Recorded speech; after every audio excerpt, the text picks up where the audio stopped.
कोणाची तलवार? कोणाची असेल? ओळखा पाहू. आमच्या आबासाहेबांची तलवार. बरोबर ना? बरोबर. याच तलवारीने त्यांनी आपली करंगळी कापून रायरेश्वराला रक्ताचा अभिषेक केला होता. अरे देवा, करंगळी कापली होती मग ते रडले नाहीत? ते कसले रडतात, ते रडवतात. केवढे होते तेव्हा आमचे आबासाहेब? 15 वर्षांचे होते. मग एकटेच गेले होते? एकटे का? त्यांचे बालसवंगडी होते, जाणते होते. तानाजी, येसाजी, नरसीबाबा खूप होते. गेले आणि असे रायरेश्वराच्या समोर उभे राहिले. त्याच्या साक्षीने जमलेल्या बलिवंतांसमोर बोलले. बोलले असे की कातळकडे शहारले, दर्याखोरे थरारले. काय बोलले? म्हणाले, माझ्या हिम्मत बहादरांनो आणि बळीवंतांनो, हा रायरेश्वर महादेव तुम्हाला ललकारतोय. त्याला आपला तिसरा डोळा उघडायचा आहे, पण त्यासाठी उरात हिम्मत असायला पाहिजे. मनगटात हत्तीचं बळ आणायला पाहिजे. एकजुटीने आणि एक मुठीने उभं राहायला पाहिजे. या या अवघ्यांनो, या दर्याखोऱ्यातल्या बहिरी ससाड्यांनो, या आणि झडप घाला. मारू आणि मग मरू. हे राज्य व्हावे, स्वराज्य व्हावे, ही तो श्रींची इच्छा. बोलता बोलता त्यांच्या हातून एक दिव्य घडले. त्यांनी आपली तलवार उपसली आणि करंगळीवर चालवले. बाळ रक्ताची धार रायरेश्वराच्या मस्तकावर. शिवबाच्या रक्ताचा अभिषेक होताच अवघे अवघे शहारले आणि गरजले, हर हर महादेव.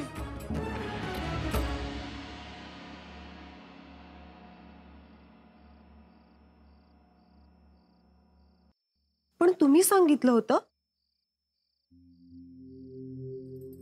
आम्ही कशाला सांगतोय? त्यांचे त्यांनीच केले. लहान असल्यापासून ते असेच वागतात. त्यांना अन्याय अत्याचाराची चीड.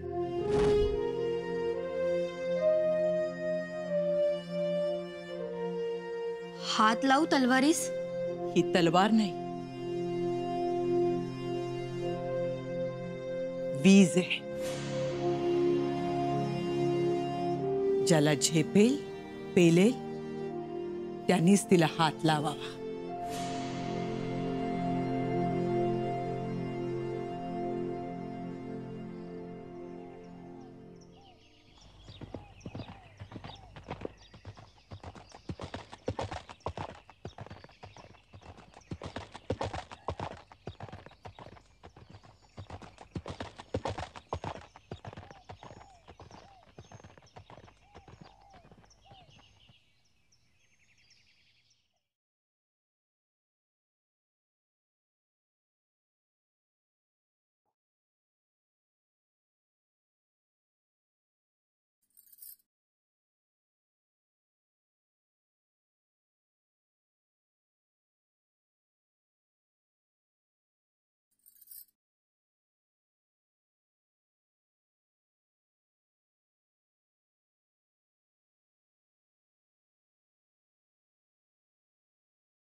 कल्याणी, जी आऊसाहेब. महालात कोण आलं होतं? नाही तर. संदूक उघडी कशी आणि तलवार कुठे? अरे देवा, आऊसाहेब युवराज आलं होतं बघा.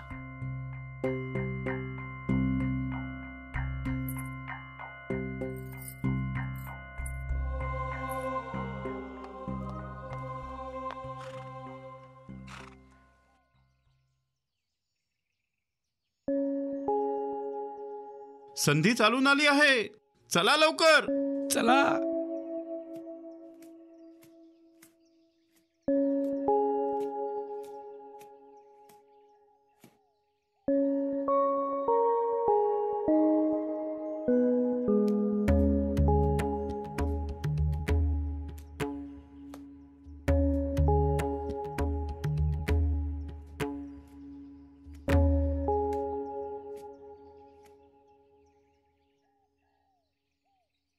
माझ्या हिम्मत बहादरांनो, बळीवंतांनो, एकजुटीनं एका मुठीनं उभं राहिलं पाहिजे.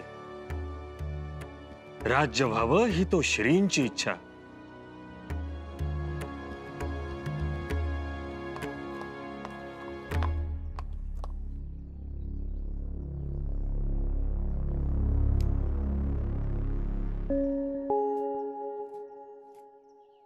असं वय म्हणजे हिथं यायचं होतं वय तुम्हासनी?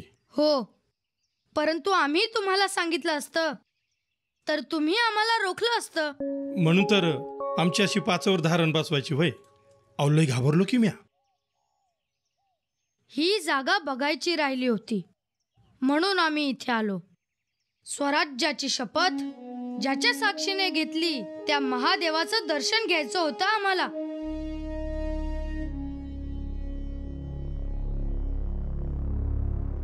कोण आहे? मोरया, नाहीतर खांडोळी झाल्याशिवाय राहायची नाही. या मोरया.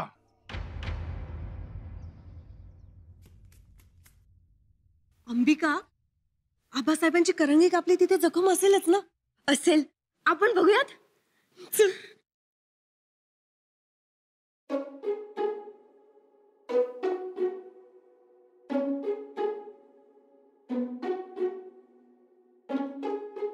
राणूबाई, अंबिकाबाई, या.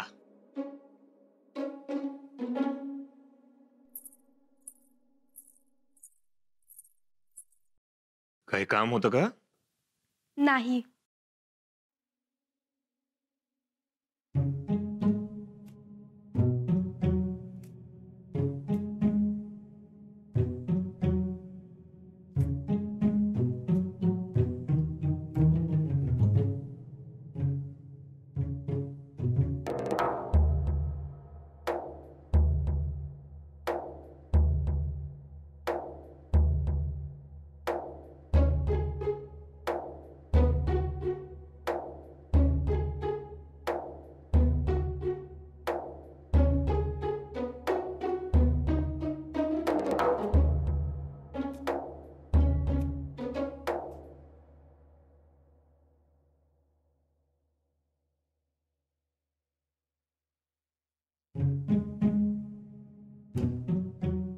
काय?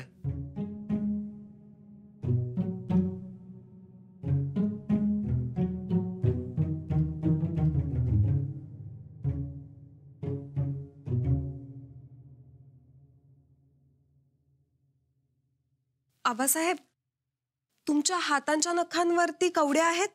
कवड्या? हा. त्या तर आम्ही गळ्यात घालतो. शगदंब. त्या नाही, आकाशात बगळा दिसल्यावर आपण नाही का म्हणत, बगळ्या बगळ्या कवडी दे. मग बगळा नखांवरती पांढऱ्या रंगाची कवडी देतो. आमच्याही नखांवर आहे. तुमच्या नखांवर आहे आबासाहेब? पण राणूबाई, आमच्याकडे तर 2-2 नख आहेत. एक आमचं नख आणि एक वाघ नख. आबा, तुमच्या हाताच्या नखांवर. नाही पण तुम्हीच बघा आणि आम्हालाही दाखवा.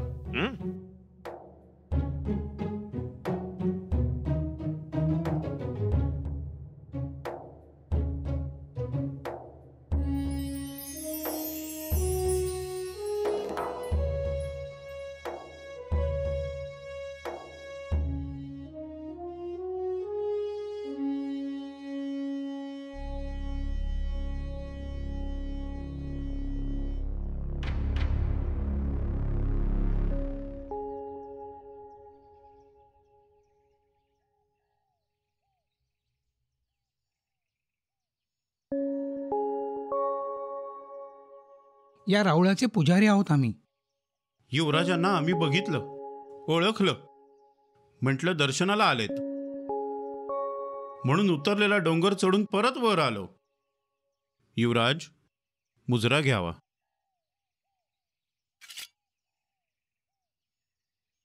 युवराजांना बघून डोळे आमचे तृप्त झाले. जीव हरपून गेला आमचा.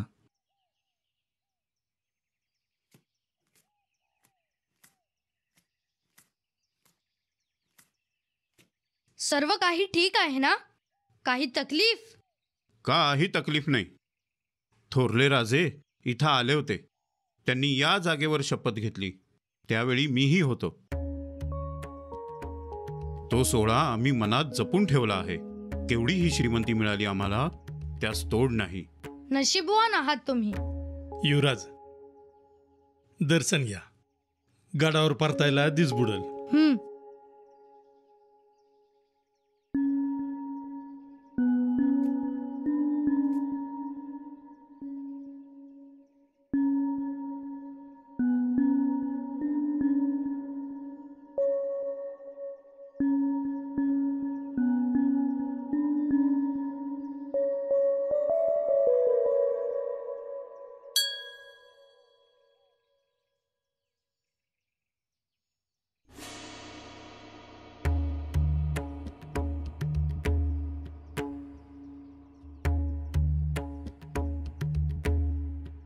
युवराज, रायरेश्वर अभिषेक मागतोय तुमच्याजवळ.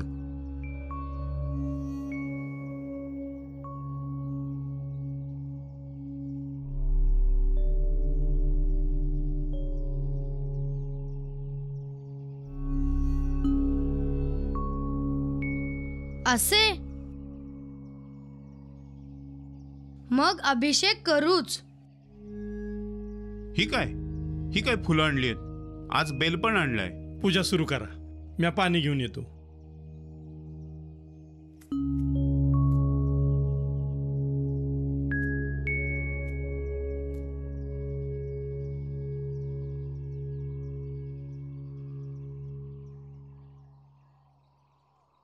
ओम नमः शिवाय.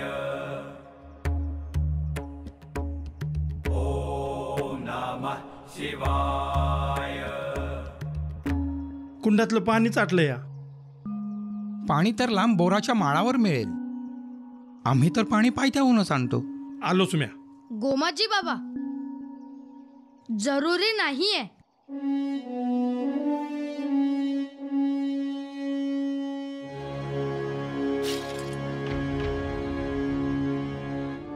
अभिषेक होईल.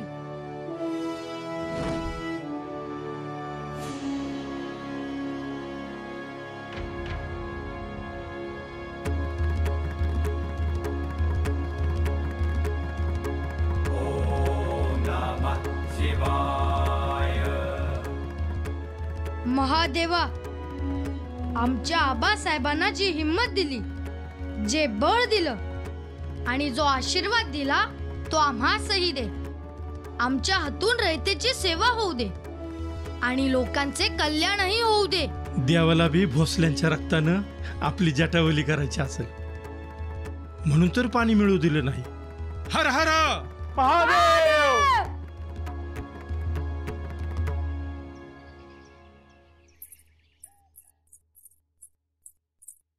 हे घ्या, वैद्यांनी कुडकुडीचा पाला दिलाय. बाई, केवढं लागलंय? परंतु सांगितलं कोणी होतं बोट कापून घ्यायला? बोट कापून नाही घेतलंय हो, रक्ताचा अभिषेक केलाय महादेवाला. पण कशाला एवढा उद्योग वाढवायचा म्हणतो आम्ही? केवढं ते बोट कापलंय, काळीच लखन हल्लं आमचं. अर्ध बोट कापलंय हो. खूप दुखतंय का शंभूराजे? दुखत असेलच हो. हो तर, एवढे सुकुमार आहेत आपले शंभूराजे. हा एवढा घाव सोसेल का यांना? आणि पुढे जाऊन तर घावच घाव सोसायचे आहेत त्यांना. म्हणजे मोहिमेवर गेल्यानंतर शत्रूंचे घाव सोसावेच लागणार ना. अहो, जेवढे घाव अंगावर तेवढा अभिमान भोसले कुळीला वाटतो. बाळाचं वय लहान आहे अजून. शिवाय सवय नाही, बरोबर ना? शंभूबाळ, कोण होता आपल्या बरोबर? त्यांनी अडवलं नाही तुम्हाला? नाही, आम्ही काय करतोय हे आम्हालाच कळलं नाही. महादेवाचं राऊळ बघून भारावले ते. आणि मासाहेब, आबासाहेबांनी घेतलेली शपथही ऐकू आली त्या गाभाऱ्यात. मग काय, आबासाहेबांची तलवार होतीच आमच्या जवळ. आम्ही पण घातला महादेवास रक्ताचा अभिषेक. पण आबासाहेबांची तलवार का घेऊन गेलात? आऊसाहेब शोधत होत्या, का घेऊन गेलात सांगा? आऊसाहेब म्हणाल्या होत्या, ही तलवार नाही, वीज आहे, वीज. ज्यास पेलेल झेपेल त्यानेच हिला हात लावावा. आम्ही लावला, गेलो घेऊन. मग आहे ना तलवार, वीज? हो, भानच राहत नाही. शंभूराजे, शंभूराजे, इकडे या.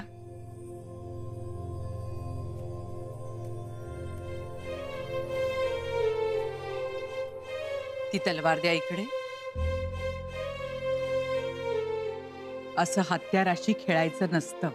आऊसाहेब, एक गोष्ट नीट लक्षात ठेवा. शिवबानी जे केलं ते तुम्ही करायचं नाही. कारण शिवबानी जे केलं, जी कृती केली, त्याच्या पाठीमागे मोठा विचार आहे, जो अनेक शतकं जिवंत राहणार आहे. मग आम्ही काय करायचं? निरीक्षण करायचं, अभ्यास करायचा, पारखायचं, निरखायचं. दगडाची वाचा कळली पाहिजे, पाना फुलांचं मनोगत समजलं पाहिजे, माणसांच्या अश्रूशी बोलता आलं पाहिजे. आबासाहेबांशी बोलतात? दगड, पाने, फुले बोलतात. मग त्यासाठी त्यांनी काय केलं? काय शिकले ते? गनिमी कावा. गनिमी कावा? मग आम्हाला कोण शिकवणार? आम्ही शिकवू, पण त्यासाठी तुम्हाला आमच्या बरोबर एक खेळ खेळावा लागेल. आम्ही खेळू. त्या खेळात तुमची हारही होऊ शकते. आऊसाहेब, कदाचित आमचा विजयही होईल आणि तुमचा पराभव. आमचा पराभव तर अजून कोणी केला नाही. बघू काय होतंय ते.